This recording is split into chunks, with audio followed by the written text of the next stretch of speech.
The ocean has always held secrets beneath its waves, some beautiful, some terrifying. But few stories are as haunting as what happened aboard the Pescama, a South Korean fishing vessel that set sail in 1996 and returned not just with fish, but with blood on its deck and silence in its wake. Imagine this, a ship drifting in the middle of the vast Pacific, cut off from the world, surrounded by water, and yet, inside, a storm of cruelty and desperation was brewing. This is not just a story about a tragedy at sea. It is a story about the darkest corners of human nature, where power turns into abuse, and survival becomes a motive for rebellion. What happens when men are stripped of their dignity, when they are pushed beyond the brink of suffering? What happens when a place meant for work becomes a floating prison, with no escape in sight? On board the Pescama, 24 crew members of different nationalities, Chinese, Indonesian, Korean, boarded with hopes of a better future. But only a few would live to tell what truly happened. This isn't fiction. This is real. This is the story of betrayal by those in charge, of strength found in the most broken souls, and of justice, not served by law, but taken by hand. Over the next minutes, you'll uncover how this ship, once just another name in the fishing industry, became a scene of horror that shocked two nations. A mutiny. A massacre. And a courtroom divided between truth and silence. Stay with us. Like, subscribe, and prepare yourself, because the sea, in all its silence, remembers everything. For a country surrounded on three sides by water, the ocean is more than geography, it's survival. In South Korea, the sea has long been both a provider and a battlefield. Fishing is not merely an industry, it's a legacy, carved deep into the nation's economic and cultural roots. For generations, Korean families have relied on fishing to put food on the table, to make ends meet, to build futures. But beneath the waves, change was coming. Overfishing and environmental shifts had drained the nearby waters, pushing fishing companies to look farther, and deeper, into the Pacific. Offshore fishing became the new frontier. And with it came isolation, danger, and a level of human endurance few could imagine. In 1996, one such expedition began with the launch of a seemingly ordinary vessel, the Pescama. A 254-ton fishing ship registered under a flag of convenience in Honduras, but secretly owned and operated by a Korean seafood company.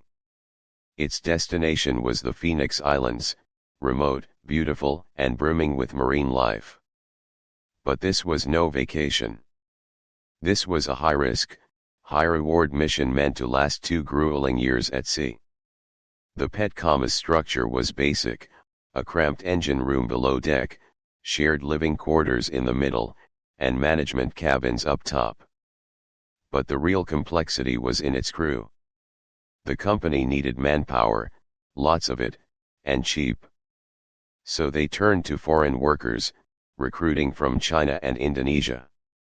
Promises were made, wages several times higher than average, a full refund of the deposit after 2 years, and a job that, for many, meant the difference between poverty and survival.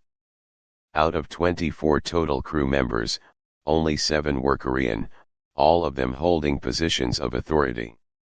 The remaining 17? Laborers. Most with little or no experience at sea, driven by desperation.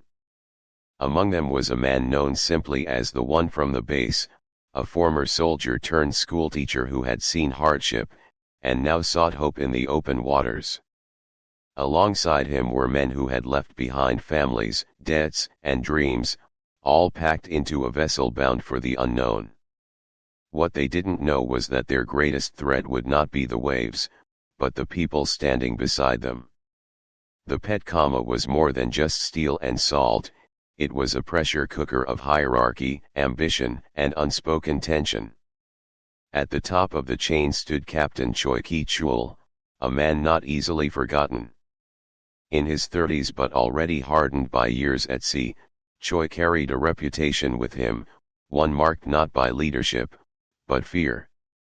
Once, on a previous voyage, he'd assaulted a sailor so badly that the victim never worked again. Yet the incident had vanished into diplomatic shadows, and Choi remained untouched by justice. Now, he was at the helm of another voyage, this time, to the far edges of the Pacific.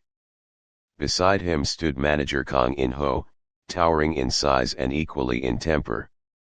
A former Marine, his military instincts had never left him. Orders were barked, not asked. Mistakes weren't corrected, they were punished. Sailors whispered that he had no voice for kindness, only for shouting. Then there was Deputy Linek, the youngest of the Korean officers. Polite, quiet, and seemingly more sympathetic, but even he seemed to tread carefully under the captain's gaze. Authority on this ship wasn't just power, it was survival.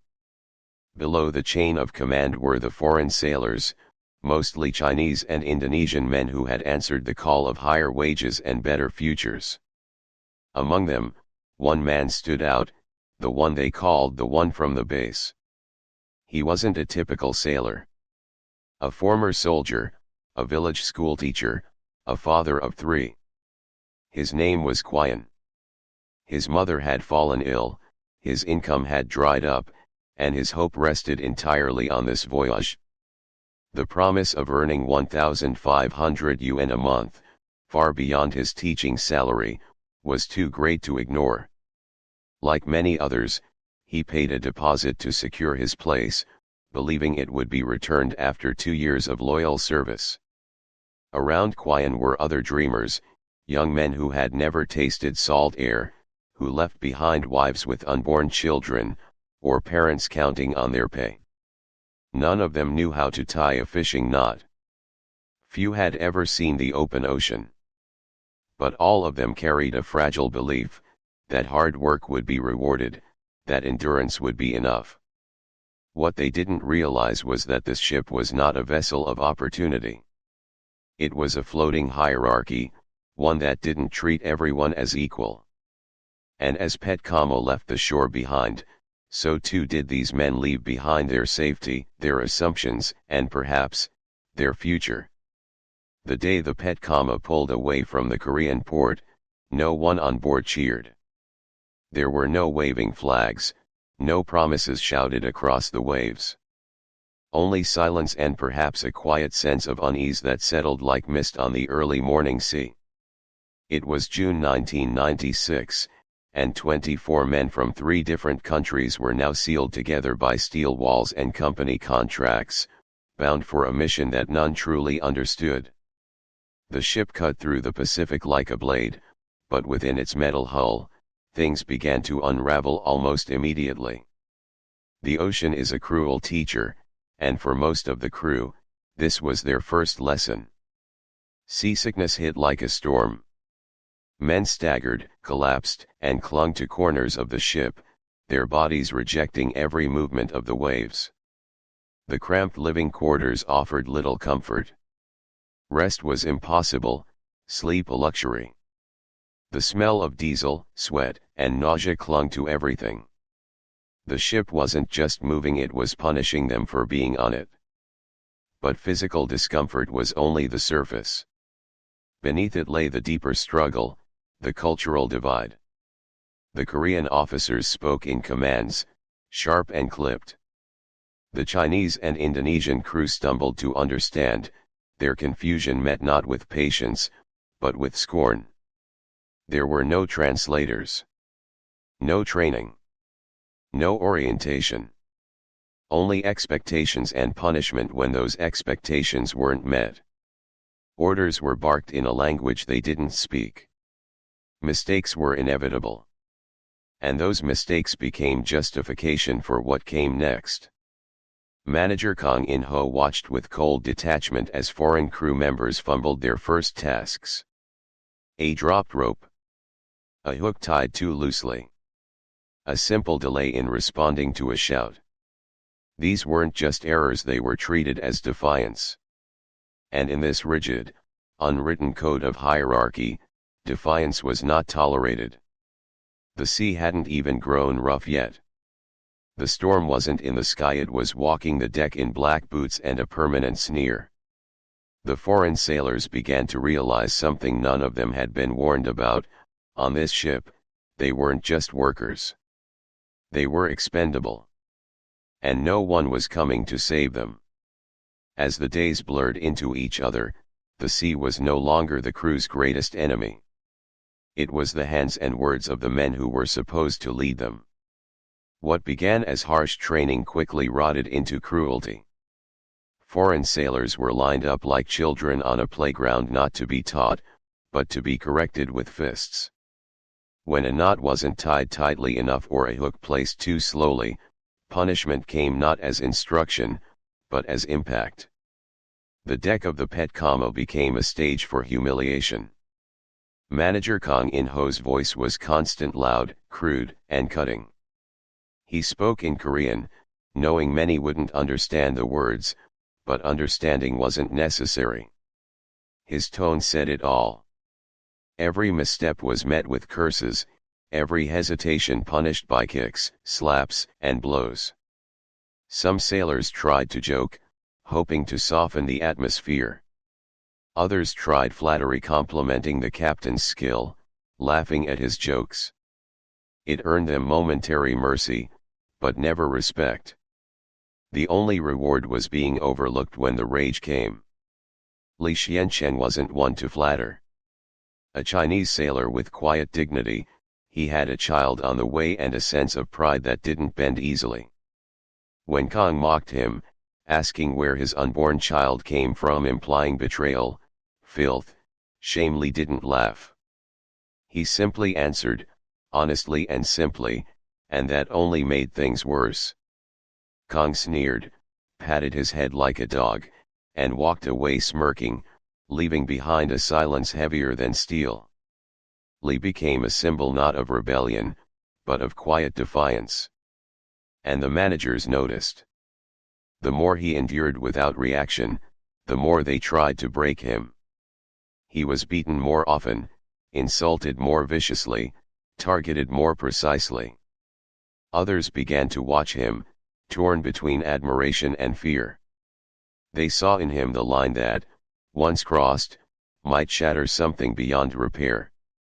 Meanwhile, on the outside, the ship was gliding toward its destination. But inside, something dark was fermenting. Something bitter. Something that would soon rise to the surface, explosive and irreversible. By the second week at sea, the bruises had faded into the skin, but the humiliation still burned. Each morning felt heavier, as if the air itself grew thicker with dread. The sailors began to whisper, not just among themselves, but to a single hope, a letter. A plea. If they couldn't fight back, perhaps they could reason. Quietly, they wrote down their request, a humble message asking for fairness, for dignity, for the violence to stop. They handed it to Deputy Linek, the only Korean officer who didn't hit them. He promised to pass it on to the captain. But days passed. Nothing changed. Captain Choi Ki-chul, when not storming the deck, remained locked in his quarters, unmoved, untouchable. He didn't read the letter. Or worse, he read it and laughed. The managers grew bolder. The beatings weren't spontaneous anymore, they were scheduled, expected. A sailor who flinched during training? Punished. One who tied the wrong knot? Punished harder. A mistake in counting hooks? Blood followed. Kang In-ho even turned beatings into public rituals. Line up. Kneel. Take your turn. They called it training. But what it truly was obedience testing. A cruel experiment to see who would break, who would beg, who would dare to resist.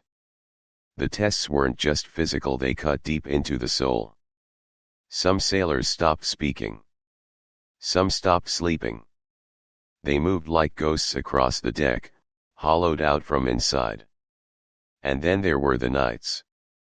Cold, restless nights where men lay in silence, staring into the dark ceiling, their thoughts louder than the waves.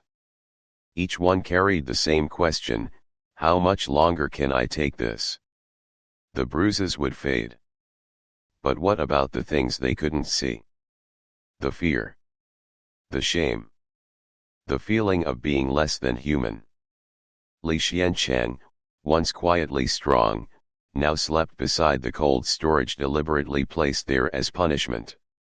His breath fogged the air, his body trembled through the thin blanket.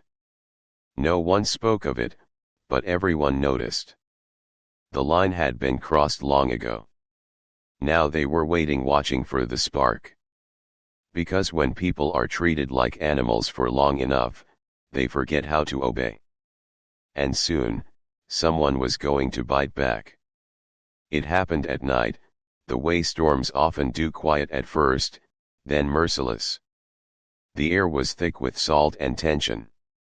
Another beating had just ended, and blood had once again stained the wooden deck. This time, it was Li Xiancheng who'd been struck again, this time with an iron pipe, the blow meant for his head, only barely deflected by instinct. He had bled. He had trembled. But more dangerously, he had stopped bowing. And something snapped. Not just in him, but in all of them. They didn't plan it. Not with words. But suffering, when shared long enough, becomes a language of its own. That night, a handful of Chinese sailors gathered silently under the thin moonlight, tools gripped in trembling hands, fish knives, broken rods, even a rescue hose. They weren't warriors. They were laborers, teachers, fathers. But tonight, they were something else entirely: cornered men. The first to fall was the captain. Lured from sleep with a lie, a message from another ship, he followed one of the crew to the cockpit. Before he could pick up the radio, fists and steel struck him down. He fought back, of course. He was strong. But desperation makes men stronger. Soon, others joined: Bai Tong, Kui Jinghao, their faces twisted not with rage, but with something colder: resolve. The noise drew Kang In-ho, the towering manager, into the fray. But by then, the crew had numbers on their side. A blur of shadows collided, and then a scream. It echoed across the open sea, then vanished, swallowed by waves. Some Korean officers fought to the end. Some begged. Some tried to run. A few were spared, notably Deputy Linek, whose hands had never struck, whose face hadn't worn cruelty. But the rest were overpowered. Not killed in rage, but in what could only be called a frenzy of survival. It wasn't rebellion anymore. It was instinct. Self-preservation dressed in panic. By dawn, the ship was eerily quiet. Blood had been washed away by seawater, but the memory clung to the air like smoke after a fire. The Pescama, once a vessel of hierarchy and order, now drifted under the rule of those who had once cowered. The mutiny was over. But what came next was far darker. Because while they had won this night, they had also crossed a line that could never be uncrossed. The blood had dried. The shouting had stopped. But the silence that settled over the Pescama was not peace, it was something colder. Something that crept into the lungs like smoke and refused to leave. The Chinese sailors now controlled the ship, but control was a fragile illusion. They had taken power, yes, but not certainty. What they had inherited was a ship soaked in guilt and drifting into unknown waters with bodies overboard, and no turning back. The mutiny hadn't ended the nightmare. It had simply changed its shape. In the days that followed, paranoia became the new captain. Who could be trusted? Who might betray them? There were still Indonesian sailors on board. There was still Deputy Linek, tied up and kept alive only because he'd shown restraint. And there was Kui Wanfan, the Chinese sailor who had once tried to win favor by siding with the Koreans. His silence now felt dangerous.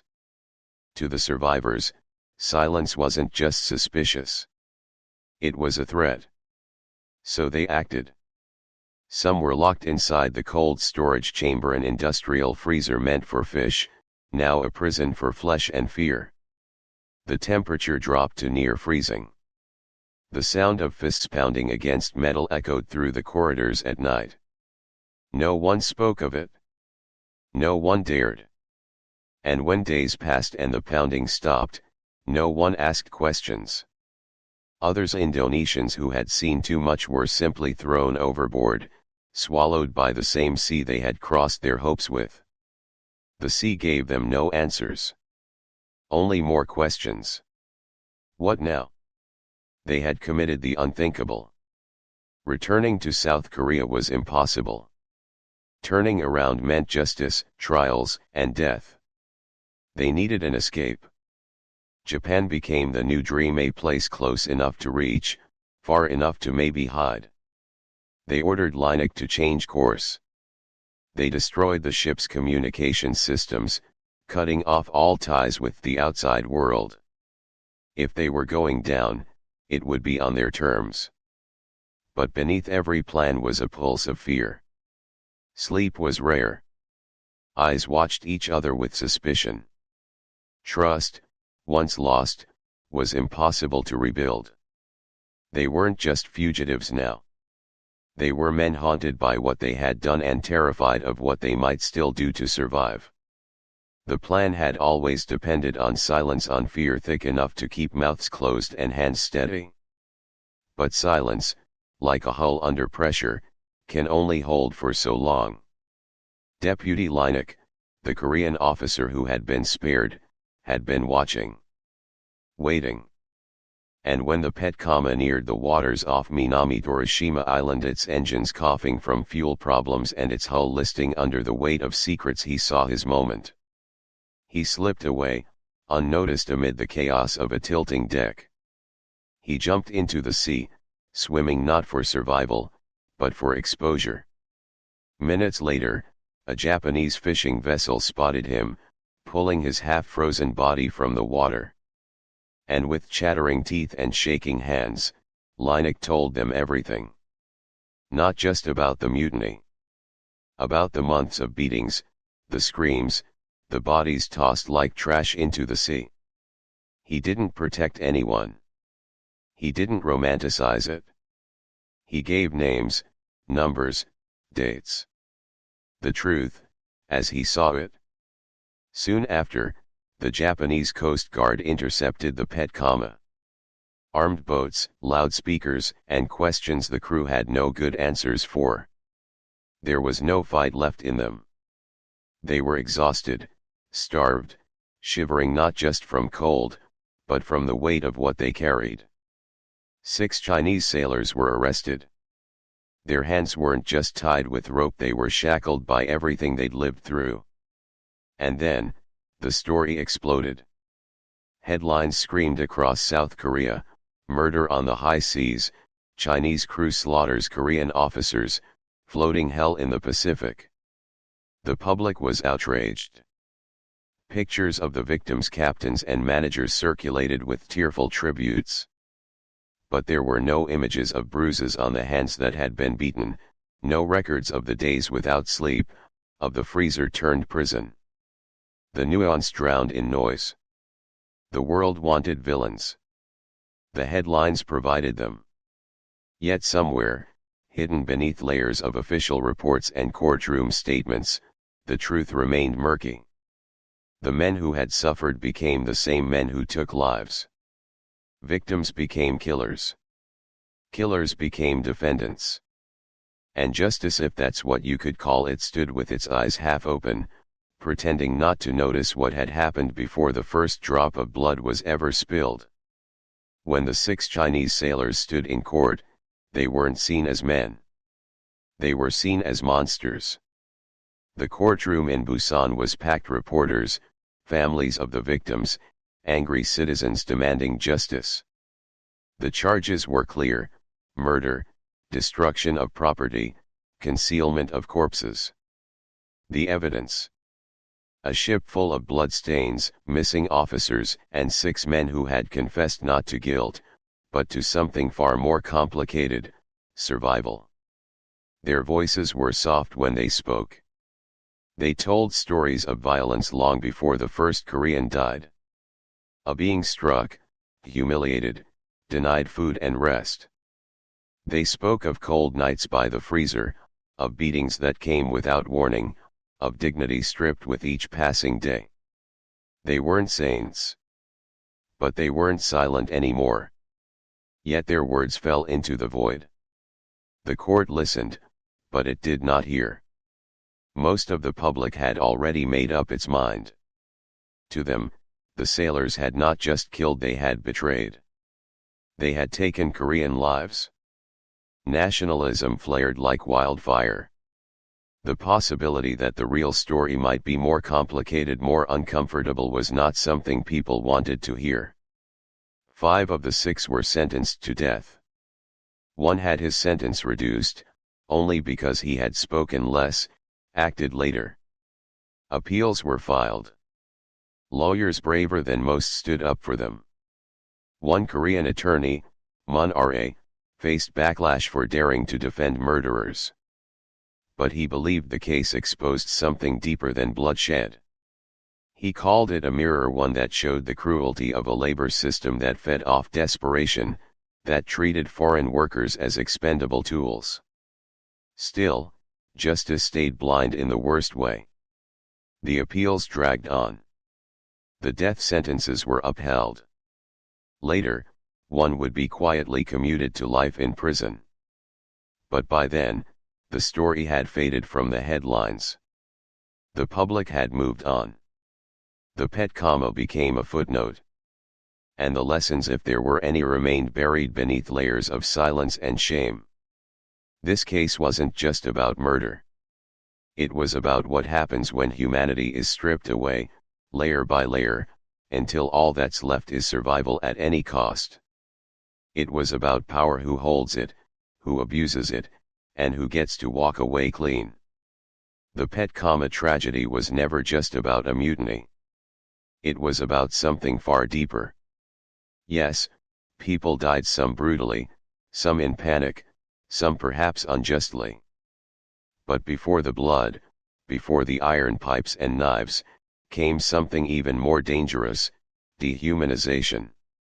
The slow, steady erasure of worth. The violence that isn't loud, but constant. The daily beatings disguised as discipline. The insults that chipped away at dignity. The nights so cold they felt like punishment. That, too, was a kind of crime, just quieter. When we talk about this case, we cannot only speak of the men who killed. We must speak of the system that allowed others to dominate, humiliate, and destroy lives without ever being held accountable. We must speak of the contracts signed in desperation, the silence enforced by fear, the choices made under pressure no human being should ever have to face. So ask yourself, what would you do if pushed past your limit? If every cry for help was ignored, if every day chipped away at your humanity, how long would you endure before you broke? Before survival became your only law? This is not to excuse violence, but to understand it. Because without understanding, it will happen again. On another ship. In another factory. Behind another closed door. We owe it to the lost, not just the dead, but the forgotten, to protect those who have no voice. Migrant workers. Foreign laborers. The ones who clean, build, harvest, haul. the ones whose names we never learn until tragedy strikes. Justice is not just about punishment.